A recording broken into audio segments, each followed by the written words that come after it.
Hi, welcome. If I did it, a show where we analyze and solve PR kerfuffles from a world not beyond. And inside. I'm your host, Lexi Auld, author of Seven Secret Source Inspiration, a snappy guide for creative procrastinators. And joining me are guests John Nash and EUGENE'S Robinson from Oz.com, and author of Fight Everything You Ever Wanted to Know About Ass Kicking. We're afraid you get your ass kicked for asking. Now, Eugene. Sir. You're the UFC. Mm-hmm. Your president, Dana White, said you'd wait and see how Conor McGregor's case proceeds before punishing him live and in public, if you will.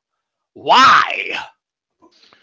Well, because you can't run a guy out there who's been convicted. If he gets convicted June 14th, you can't run him out there for some sort of fight. In other words, you can beat up your partner in your house all you want, but the second that you invite outside interaction, it's the people of California against, or the people of New York in this instance against Conor McNuggets. It's got nothing to do with the UFC, and it's a bad look. Why do you think USADA is there? You think that the Baldwin actually gives a fuck whether these guys take steroids or not? He probably prefers them to take steroids. It fights. I mean, I know I do. Yeah, right. But you gotta sell. You gotta sell, and part of selling is like, oh, there's steroids in this. Okay, we're cleaning it up. Oh, we got a convicted felon. I mean, he is playing on a different set of rules than Johnny Boney Joni, even though in my mind his criminal offense was much worse. And like my spy at SBG said, he makes Johnny Boney Joni look like the preacher's son he is, given the number of alleged substances that are being consumed and the lifestyle. But the reality of it is, you got plenty of CEOs of companies that are not straight flying guys, and if they make money, a lot gets forgiven. But you can't run. There's not a single CEO in America who, if he gets convicted of a felony, has his job tomorrow. Sorry, except for maybe the president, and he's not a CEO of a corporation. Well, he is, but that's not what he's getting paid. Well, he is now. Emoluments clause be damned. He's not a. Well, you know what I mean. What's your take, John? First of all, I think Nate's. I apologize, everybody, for taking Nate's spot. I know you guys enjoy Nate more, but I guess his his kids. That's not true. Made us feel bad. I love having you here because you and I haven't talked since the Care I Don't Care preview that we did together. I don't want to hear about it. And you got crushed. No one wants to hear about that. But this is the only night that Nate's wife and kids are out, so I guess he's masturbating or something. He has some porno there. So. Oh, he says he's got a cough. Oh, well, yeah. I had a different story. Anyways, Eugene, I don't think. First of all, I don't think it mattered if I was the UFC, if I'm Dana White and stuff. I do exactly what they're doing. Say, hey, we got to wait and let the courts decide. This is a serious charge. This is a court matter. Because the truth is, they don't want to do anything to Conor McGregor because they want to cash in because he's worth the hundreds of millions. So I would almost rejoice if Dana White was even blatant about it and go, "Are you freaking stupid? This guy could make us $100 million. You think I'm going to do anything?" Just be blatant about it. I would love for him to do that, but he's not gonna. He's gonna play a charade and say, that we have to wait till we get the facts. We're gonna let the courts decide because it's such a serious matter. This is beyond the UFC, and then let them not do anything about it, and then make your money. Well, especially if you consider the Bloody Elbow post where they interviewed the fight lawyer about what Conor McGregor's actually possibly looking towards in terms of punishment, and it's very, very light. You're talking about community service. He's not going to go to jail. The biggest issue involves immigration, possibly. So at the end of the day, you know he's going to lawyer up with an immigration attorney in addition to whatever criminal attorney he has. And when he does his community service, say, hey, he already had his case seen and heard by a judge. He already's done community service. Who are we? Who among us hasn't attacked a bus with a dolly and broken out the glass and taken a whole bunch of yayo and ran around a convention center with 20 of my friends, punching whoever I could get by? Who among us hasn't done that? Dancing on the table in Ibiza with a car butt cut out of our face, on our face. Who among us? Hasn't this poor lad suffered enough already? Yes, but do you think, here's the thing, are they going to cash if and when are they going to cash in those chips of like, well, you know, if Khabib and those Russians didn't shake down his boy, right? No, To build up the fight. they're not. Listen, there's one thing that nobody's touching on this, and it's easy to make that mistake because dude hasn't fought since 2016. But McNuggets is beatable, and once he's beaten, he's just an Irish guy with a lot of money. You know, I mean, you got to somewhat take him seriously, but Ronda has a lot more money than probably the last two people that beat her in the UFC as well, right? Didn't change things. Well, that was more of a head issue. But in the issue of McNuggets, he's got, I mean, it's better to have him do what he's doing. I guarantee you, he's making more money not fighting than he is going to be making fighting because, you know, is he going to get beyond Khabib? I think Khabib is beatable. It's a possibility. Is he going to get beyond Ferguson? That's a different story. That's a tougher story to tell. And at the very least, why does he want to go back to the well for 5 mil, 10 mil, 15 mil here? No ownership stake is not being talked about anymore. The Baldwin could back him off because of the felony charge, but you know, I mean, or because of criminal charge. But I mean, the reality of it is, I don't think he's got a long shelf life. Do you think, unless he can manage to not fight for 2 more years, are we going to be talking about him in the context of MMA in 2020? Why would we? Why would we? I mean, just a historical footnote. Well, he's going to win and he's going to get the belt, and that's going to get him off the table in Ibiza. Come on, you know, come on. Yeah, if I had to make a prediction, I actually think when he does come back, and he's only going to come back if they drastically up his pay, but they're not going to go anywhere close to what he really wants. So ownership stake. He'll have to settle for something. You know, I mean, what he was making before, from all accounts, from people at pretty good sources, and they all kind of give me the same number, was, you know, in the under $10 million ballpark per fight. So he's probably asking for, like, the most he'll probably get for the UFC. I don't know what he'll get, but, you know, let's say 20 million. If he comes back, my prediction is he probably will come back for like the new 165-pound title. That would be my guess, because you want to, even if he loses that fight, then he can drop down to lightweight. You want to make sure you can preserve the glow as long as possible, no matter what happens. And if he wins the 165, it's huge, and then you can set up even a big fight like with GSP or something. But we're talking crazy talk. You realize that now, right? Right. If somebody came in and dropped 135 mil in your lap, we don't know if he got 135 million. Oh, stop it! And you really would you? Okay, let's just. Okay, first of all, I'm guarantee you he did not get 135 million because he got a cut of that. Okay, well let's just say 50 mil. How about that? Could you sell on 50 mil? I'm sure you got at least 50 mil. Okay, so 50 mil. Somebody plops 50 mil in your lap, and they say, "See you Monday at work, John." Is that what happens? Is that how that conversation goes? You know, look at Floyd Mayweather. He kept showing up. Well, he had nothing else to do. He's still bored. You know, I got a dozen things I'd rather do than what I do. You know what I'm saying, Conor. I agree with you, but Conor, let's say he made 50 million. He ain't going to show up for 5 or 10 million. But if you gave him 20 million for a fight, he might go, well, yeah, that adds to my net worth. That's more money to go spend on power boats and all the other crap I want to get. Well, I think he stopped talking about the ownership stake after they walked him out of the court, the precinct and handcuffs. That talk kind of dried up. But to me, that makes the most. You know, you're living in the house I built. Shouldn't I benefit from that house somewhat? But I wrote a whole piece on that he should be getting a piece of equity.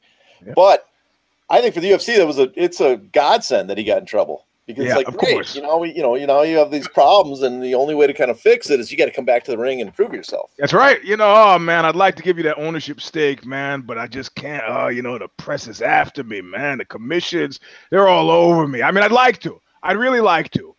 Deep in my heart, I'd like to, but I can't. But I mean, if you came back and you fought a few times, increase the value of the corporation, then I'll see what I could do. Man, I mean, I'm actually looking forward to seeing him fight John Dodson for the 165 pounds. Who are they going to put up against this? Like John Dodson. Man. John Dodson, how much weight is he going to have to gain? Right, that's what I mean. You'd be like a butterball coming out there. Whose quality is speed and being able to move, like you weigh his ass down. When you say John Dodson, I'm just looking at the weeks of pre-fight pressers. You know, who the fuck is this guy? Dodson's like, I'm just happy to be here. Yeah. Just happy to be here anywhere, and really anywhere. So I don't know.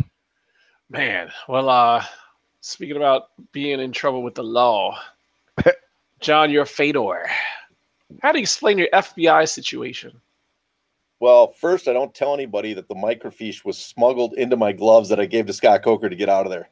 You don't want them to know that, because that's how you got it out of there. They weren't paying attention. That's what an expert spy will do. So I stole that joke from Smoogie on Twitter. So I mean, how do you explain it? I'm Fedor. That's how cool. They just want to be around. They just want to revel in my glory of being Fedor. I don't know if there's what else, I don't know what the hell they're even talking to Fedor about. Does he really have come on, okay, all right. I guess see now, John, not only does he not know the thing, but he didn't watch the Showstopper, because I talked about this in the Showstopper. I watched part of the Showstopper, then I had other stuff to do. It takes you forever to get into the goddamn. You can't take it. It's an endurance test. It's a marathon, baby. Wait. Was this week's the incel one, or that was last week's? No, this week was the incel one. Yeah, I watched a lot of that.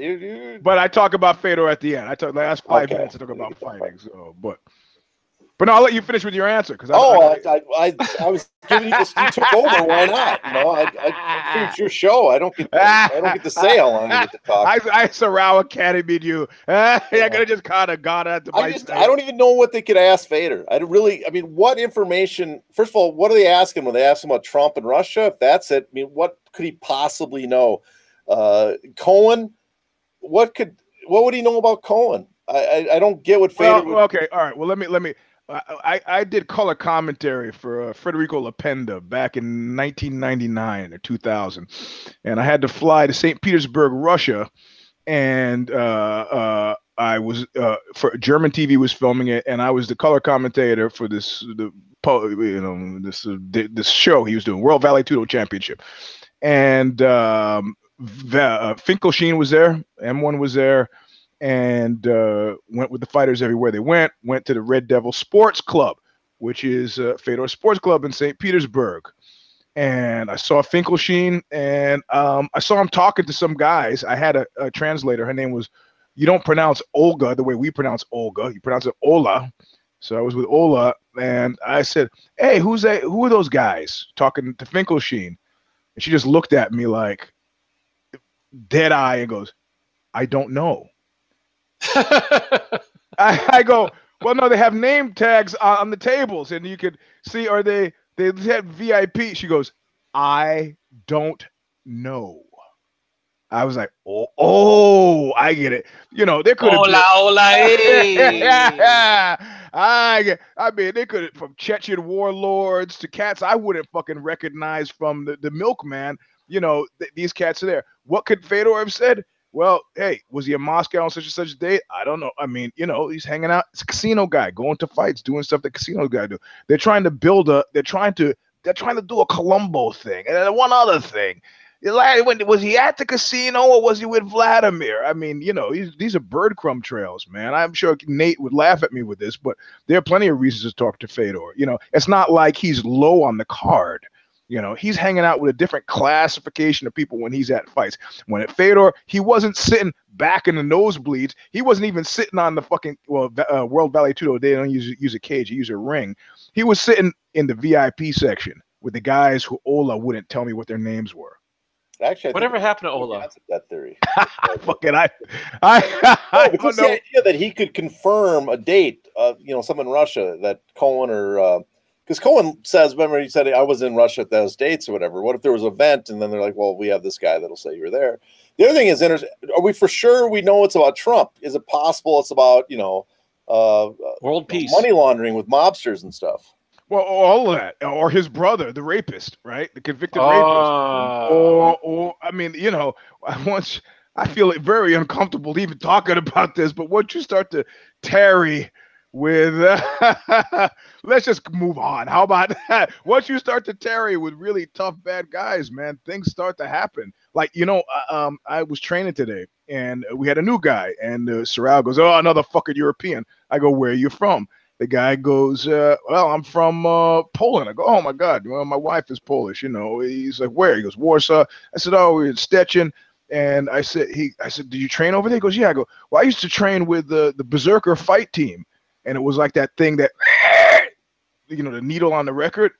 And he was like, his face just dropped. He goes, "What did you say?" I said, "Well, I was training when I was there. Every time I'd go to Stetson with the Berserker fight team." He's like, "I'm sorry, man. You do know those guys are like straight up fucking gangsters, right? like fucking gangsters." And I'm like, man, they're nice guys. They were nice to me. And I should have thought something in a country where the GDP is like $15,000. All these cats were in the parking lot with BMWs and Mercedes. I just didn't think, man. I wasn't there. What the fuck? I'm just that money. I wandered in by myself. I told the wife, I said, "Hey, I don't speak Polish. If you hear anything that sounds slightly strange, let me know." And she's on her phone and not paying attention. I could have been murdered in there. But the reality of it is, in those parts of the world, man, you have very limited choices about what you're going to do. A software developer, yeah, and you know who you get a visit from next if you're a successful software developer? You get a visit from a guy who says, "We should go in business together." I don't why. I don't need you. Oh, I think you do. So there are many reasons why they might have wanted to talk to Fedor, but his 48-second win over over Frank Mir not being one of them. Man. So, John, we'd like to talk to you about your Legion of Doom. Oh yes, I've been on a while, but thankfully we had a guy pop up this week that's a fitting member. Former MMA fighter, fought for Bellator, the promotions. Lex, I don't know if you saw the Alexi Villa thing. Villa? Yes. He's not a true supervillain. He doesn't really enter the Legion of Doom, but allegedly, and again, this allegedly, that hasn't gone to trial yet, hasn't been proven, but he looks perfect for the part. He was hired to basically butcher a guy as a contract killing so someone could take over their supermarkets. And the what country? In America, it happened in Florida, Miami. The state, okay.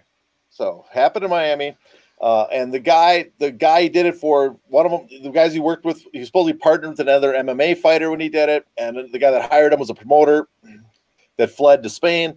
But so he makes the Legion of Doom not as a full member, but he's the perfect henchman. He's the Well, hold on, did they butcher the guy? Yeah, they butchered the guy. Didn't you read the story at all? Didn't you? You were waiting for that. No, this one I missed. All right. You missed this? I did all week. People would talk. Not really all. There hasn't been that much. But he has the perfect name. He's the Exorcist. Oh, is he in Spain?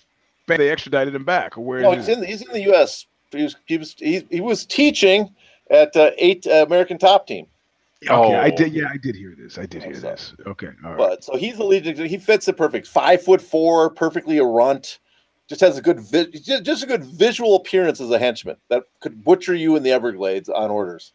He needs a name like Odd Job though. Like Odd Job's got Odd Job, but he needs something like that. And the Exorcist is not going to work for me. Or Ping Pang, or who's that? Like the little Filipino James Bond guy with the John Travolta suit. That Ping Pang or something, you know that guy I'm talking about? he's a Filipino midget. Come on, everybody knows. Tattoo? No, Tattoo is Herb Villachez from Fantasy Island, and he played Knick Knack in the Man with the Golden Gun, I think. Yeah. But Ping Pang was this Filipino cat. It was like he's a midget, not a dwarf, a midget. He's like 3 feet tall. He wore a John Travolta white suit. Well, I know what you're talking about, I think. Yeah, and he's got this really bad like Mo from the Three Stooges haircut, and he was wasn't it not Wong Wang or something like that? Yeah. You're getting closer. Something Wang Wong, Wang. Yeah, you're getting closer. That's right. Yeah. So you got a name like that. That sounds like Wang Wong. I went to school with a guy named Ding Dong. So I thought that was fucking pretty slick. Ding Dong. Ding Dong. Yeah. Well, who's in your Lost Battalion this week, Eugene? Everybody.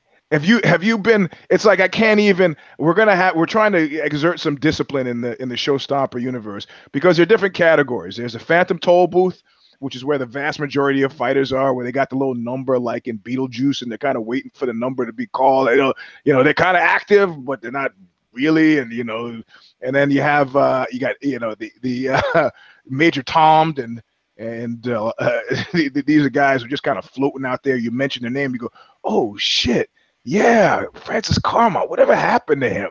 And then you got Event Horizon, that these are guys like who pretty much your next fight, no matter win or lose, is probably going to be their last fight. And then you got the Lost Battalion, which has gotten a lot more interest with the Woodpile and the Mist and all that stuff.